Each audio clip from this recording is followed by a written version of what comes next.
Hey folks, it's Mr. Fly here, hope you're well. Out and about today on a beautiful British summer's day. I wish I could say that. It's actually pretty horrible out here. I'm recording this on the 20th of May, so the start of the British summer, and it's damp, cloudy and cold. Anyway, I digress.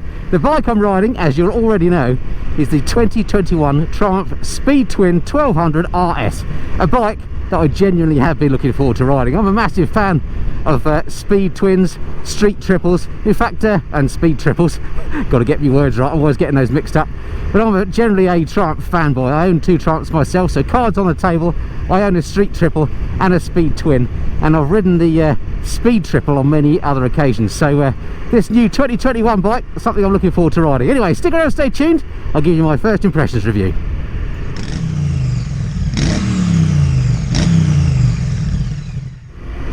So as I say, I've ridden speed triples on a number of occasions. The most recent time was the last iteration of the bike, the 2018 speed triple, which I really enjoyed. Now, previous to that, I'd always found speed triples a bit lardy compared to the street triple, and in fact, by lardy I mean just a bit heavy and ponderous in comparison, although I always liked the bike. And that actually is why I ended up buying myself a street triple back in 2012. I just found it lighter, more agile, more fun. Well, over the years, the speed triple has had updates. It's got better and better, and when I rode the 2018, by the way, I'll stick the review of that one in the corner if you're interested in the older bike. I ended that review by pondering whether actually now, if I was in the market for a triple sport, well, not a sports bike, but a street bike from Triumph, whether I'd actually go for the speed triple, and I said I thought I probably would. Well, they've continued that progress in making the speed triple as good, or if not better, than the street, in my opinion anyway, with this iteration of the bike. It's a complete redesign for 2021. New engine, new frame, new everything basically. It's just a better all-round bike, and it was already good. So really looking forward to getting a bit of a flavour of this on this ride. Right, down my usual little first ride test route. This is my little twisty route that I like. I'm in road mode, so it's not the most aggressive mode, but it's a good chance, because it's a little bit damp, but it's a good chance to try out the bike on these twists. She feels lovely. The RS has got Olin suspension, which is fully adjustable. This is as it came, of course, out of the factory. Could maybe do with adjusting down a little bit. This is a particularly bumpy road, it has to be said, but you can soften it up to suit your weight. But yeah, lovely plush ride as far as the suspension's concerned. Sound on the bike is a little bit more muted than I'd like. I'm used to riding my street triple that has got an aftermarket Arrow exhaust, is quite loud. This sounds nice, and of course it's Euro 5 friendly. It hasn't got quite the raspiness that I'm used to, and even I think of the older speed triple. Let's wind her up again here.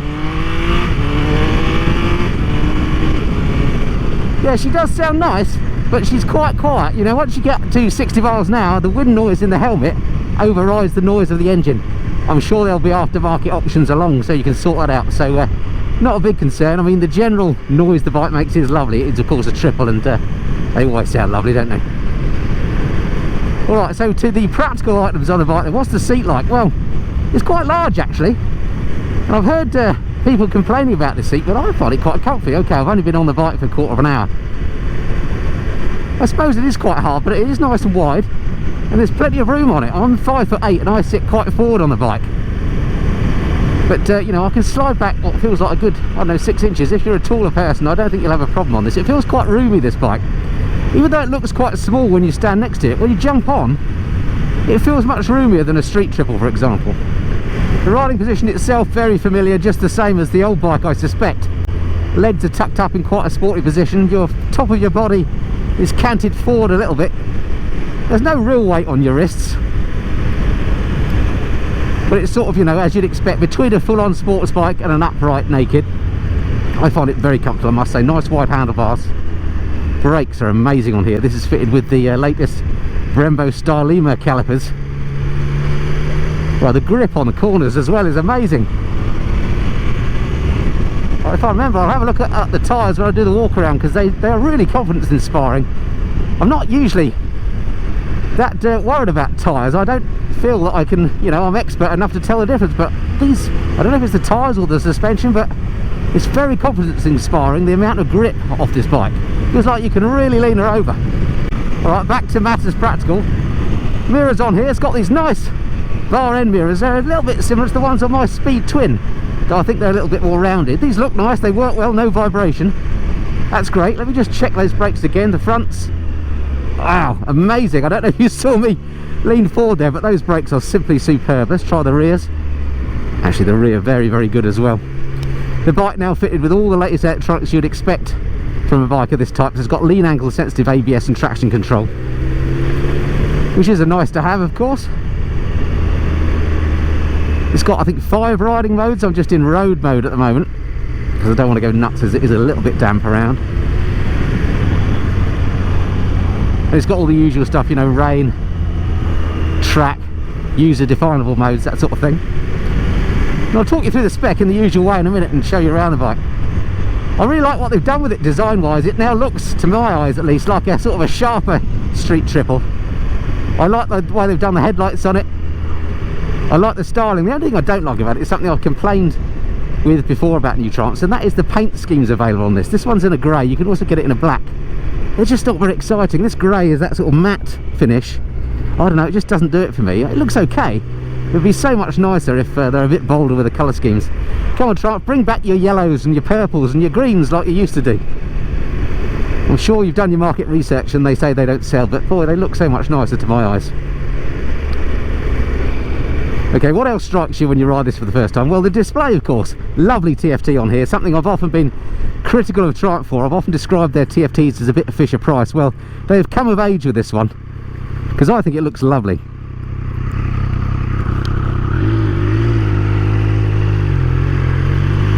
Maybe, with the exception of the actual plastic surround, I don't know what has to be that shape. And that still does look a bit like a child's toy to my mind. But the display itself is lovely. I love the way they've got that sorted out. It has all sorts of nice animations on it when you change mode and stuff. Little rings of fire and things kick off. I never tire of that sort of thing. I'm easily pleased. And then if you actually want to, you know, select something, say you want to change the riding mode, you hit the mode button. Watch what it does. That little speedo moves aside and then it shows you all the riding modes. It's brilliant. And if you want to move back to the normal display, just hit the home button on the right here. So I hit that again. There we go, you saw the ring of fire hopefully, and it's back again. Yeah, it looks really good, that. So well done, Triumph. The TFTs are coming on a treat. The bike is of course a naked bike, so you're in the wind blast. There is no wind protection particularly, although the lower part of me feels nicely protected from the frontal area of the bike. A little bit of wind blast at the top half as you'd expect, but I'm used to riding naked bikes. It's not a problem at all. It's nice clean airflow, it's not turbulent or, you know, bumping my helmet around or anything like that. Nobody likes that, do they? Well, not in these circumstances anyway. If you want a bit of wind protection, there is a little cowling you can get, which will probably just throw a bit of that over you. I'm not sure, but I think it looks better with a cowling, so I'd probably go for that. And all sorts of other accessories available as well, like belly pans, that sort of thing. This engine is lovely, brand new, as I say, the 1200 triple. Well, I've not been riding particularly aggressively along here, and it doesn't complain at slower speeds, so fueling feels lovely on it. Nice and smooth as well. Maybe just not quite the sound that I'd hoped out of it. Don't get me wrong, the sound isn't bad, it's just not quite as angry as I'd hoped. Quick shifter on it is lovely, although one of the problems I noticed immediately when I started changing gear on this is that the actual gear indicator, not gear indicator, the gear lever itself is quite short. And I'm sure it's just a matter of getting used to it in bone memory, but I found my foot missing it once or twice, or not quite connecting with it quite correctly. Oh look, blue sky up ahead, maybe summer is coming. Wonders will never cease. Right, I'm just coming into Wendover. Let me come down here into the car park, and that way I can park her up, show you around the bike, talk you through the spec in the usual way. The last time I came in here I actually got told off by an angry attendant. I was in here when late-ish one evening with Mrs. Fly, and we were doing a bit of practice. She was on a 125. We were down the end here, weren't hurting anyone. We got told to sling our hook, so we did. Anyway, I won't hang around, but before we do the walk around, let's just see what the turning circle's like. If I go down this spot here, I'll come out the parking spot, see if I can do a wheels up, or feet up rather, turn. Okay, that's one parking spot. to the third one. Actually, turning circle seems pretty good, and that was feet up as well. A more skillful rider could probably do it tighter, but that was a pretty tight turning circle, so no problems there. Right, and I'll show you around the bike. Easy to find neutral, but curiously, when you put it into neutral, it always flashes up on the dash that you've got into second. So if you're quick, you then put it down again to go into first or back to neutral, by which time you realise you're in neutral in the first place, and now you're in first. So it's a bit of a lag on the gear position indicator, it seems, when you're doing that, but once you're used to it, you don't do that. Right, where's the side stand? Nice and easy to get to. It's keyless, so to turn her off, it's the button. There we go. Very nice. Okay, here she is then. The 2021 Triumph Speed Triple 1200 RS. It is a handsome looking bike, I must say, with the caveat of maybe the paint scheme isn't quite to my taste, but yeah, lovely looking bike. Let me get the camera out and I'll show you around some of the details and talk you through the spec. Okay, here she is, the 2021 Triumph Speed Triple 1200 RS. Interesting that Triumph said when they launched this bike they're only going to make the one model, hence that's why this is called RS. They're not going to come out with a better spec version. This already has a lovely spec, and let me just show you some of those premium features on there. Things like this lovely carbon mudguard. The finish on there is beautiful. It's got the amazing things like the Brembo brakes I talked about, the stylemas on there, the Olin suspension looking lovely under there, fully adjustable look in its gold loveliness. It is a beautiful looking bike, but I don't know, there's just something about it that isn't quite as premium feeling as the old Speed Triple. Now I might be speaking well out of place here because everybody else says what brilliant build quality Triumphs have, and it does have brilliant build quality, don't get me wrong. It's you know, it's not a step back in any means, but there's something about it that doesn't feel quite as special. I don't know if it's because it hasn't got the glossy fuel tank on this one. I don't know if it's because it's lost the underslung exhaust that I used to love. I know that there's you know, weight and centre of gravity advantages of having the low slung exhaust, but the old one just looked kind of a bit of a muscle bruiser, didn't it? This one I think overall is an improvement in terms of its looks. It does look lighter and more agile, and I love the new lights on the front and I love the lights on the back as well, but I think if they kept the underslung exhaust it would have looked nicer, but there we go, that's just personal opinion. Right, I said I'd talk you through the specs, so let's go through that without further ado. It's very windy out here, I hope you can hear me okay. The engine then, brand new 1160cc triple unit, Euro 5 friendly of course, puts out 178 brake horsepower at 10,500 RPM. The old bike, or the previous bike, was 148 bhp, so a massive increase. Not as powerful as some potential competitors. Things like the Ducati Street Fighter put out over 200 brake horsepower, so this is more sort of in MT10 or BMW S1000R league. But nonetheless, that is plenty, let's face it. 148 brake horsepower is what full-on sports bikes were putting out not too long ago. 125 newton meters of torque at 9,000 RPM, and there's loads available mid-range as well, from about 6,500 RPM dollops of torque on this bike. That engine is a peach. Let's have a closer look then at some of the cycle parts, as they call them. If I come around here I can show you those brakes again. So those are the Brembo stylemas, monoblock calipers. They're on twin 320mm discs. On the back it's got a Brembo 2-pot on a 200mm disc. Don't know if you can actually see it hidden around here. Single-sided swing arm of course. Can't even see where the brake is. Hidden there somewhere. I'm sure there's a brake on here. I definitely use, there we go, for some reason slung low down so all the crud can fall in it, but nonetheless it works all right. Lovely wheels on here as well, do like that bit of design. Seat height on here, quite tall, 830mm. I'm sort of on my tiptoe on the bike. It definitely feels taller than the Street Triple, that's for sure. The wet weight of this 198 kilograms, so not super light but not super heavy either. Pretty reasonable, I would say. Tank on here, 15.5 litres, which is about the norm. Triumphs say you'll get about 50 miles per gallon out of it, or 170 miles between refills, which seems pretty good. Electronics wise, as I say, it's got everything you need and a few you don't. So it's got keyless ignition. I'm never a fan of that particularly, but there we go. LED lights all round, that new 5-inch TFT, which I do like. 5 riding modes: cornering, traction control, ABS, anti-wheelie control, cruise control. My Triumph connectivity, that's one of those things I'm not too bothered about. I'm yet to be able to get that to work. Although to be fair, I haven't tried it on this bike yet, and to be honest, I can't really be bothered. But there we go, some people love that if you want to go navigation, phone, GoPro, all that sort of thing. Price of this bike, according to the website, £15,100, which actually I think is a pretty good price for a bike of this spec.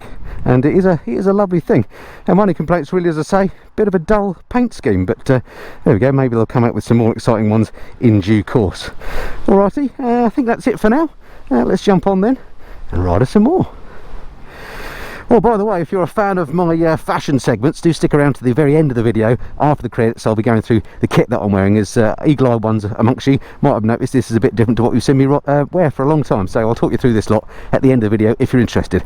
All right, let's get on with it then. So easy, nice and light to get off the side stand. I'm sort of on my tippy toe, as I say, so a little bit taller than the previous version of the bike, I reckon, or it certainly feels it. Starting up, as all Triumphs, clutch in. It is keyless, so if you hit the button the right way, which I never quite remember, there we go. Lock steering, why is it saying me to do that? There we go. Seems to be starting up all right now. Had a funny moment there for a second. Oh, look at that, a balmy 12 degrees out here. Rubbish this summer's proving to be so far. Alrighty, off we go then. Oh, something I forgot to mention. The bike also now has a lithium ion battery, which gave it a saving of something like 2.3 kilograms, I think. I don't know why all bikes don't have those as standard these days. Seems like an easy way to save a bit of weight to me. Gosh, what a horrible day. It's just started to properly rain now. How different this year has been to last year. By this time last year we felt like we'd already had a good summer. This year's just been grim. I must just take this opportunity, by the way, to thank Triumph UK for sending me the bike down so quickly. As I say, I'm recording this in the middle of May and I'm one of the first YouTubers to get my hands on it. So thank you to those guys. I do appreciate the fact that you're sticking me to the top of your list. I don't tend to do things like bike launches and stuff. I like to do my own thing, and it's really great when I can get my hands on a bike relatively soon. Here comes the rain, lovely. Alright, so there we are, that's my first impressions review. How would I summarise it? Well, it's really nice. I mean, if I was in the market for a Street Fighter type bike, which you never know, I may be soon, then definitely this is one well worth considering. The quick shift is beautiful, the engine is lovely, it's comfortable, it's lightweight, good value for money, it's got all the electronics you need, but not excessively so. It's a definite improvement. I'm a little bit disappointed that it doesn't still have the underslung exhaust pipes. I understand why it's gone that way. A little bit disappointed in the paint schemes, but those are really minor things. I mean, dynamically it's a beautiful bike. Don't forget to stick around to the very end of the video for my fashion segment, and I'll talk you through the bits of kit I'm wearing. But otherwise, that's it for now. Hope you enjoyed that video. I've only got this bike for a week, so I don't know if I'm going to have a chance to make much more on it, because actually tomorrow I'm off to Wales to do some filming up there, so I'm not going to have the chance to ride this bike quite as much as I like. But you never know, there might be a bonus video coming, so stick around, stay tuned to the channel, hit the subscribe button if you've not done so already, that way you won't miss anything, and I look forward to speaking to you next time. Until then, this has been the Mist and Fly. Cheerio.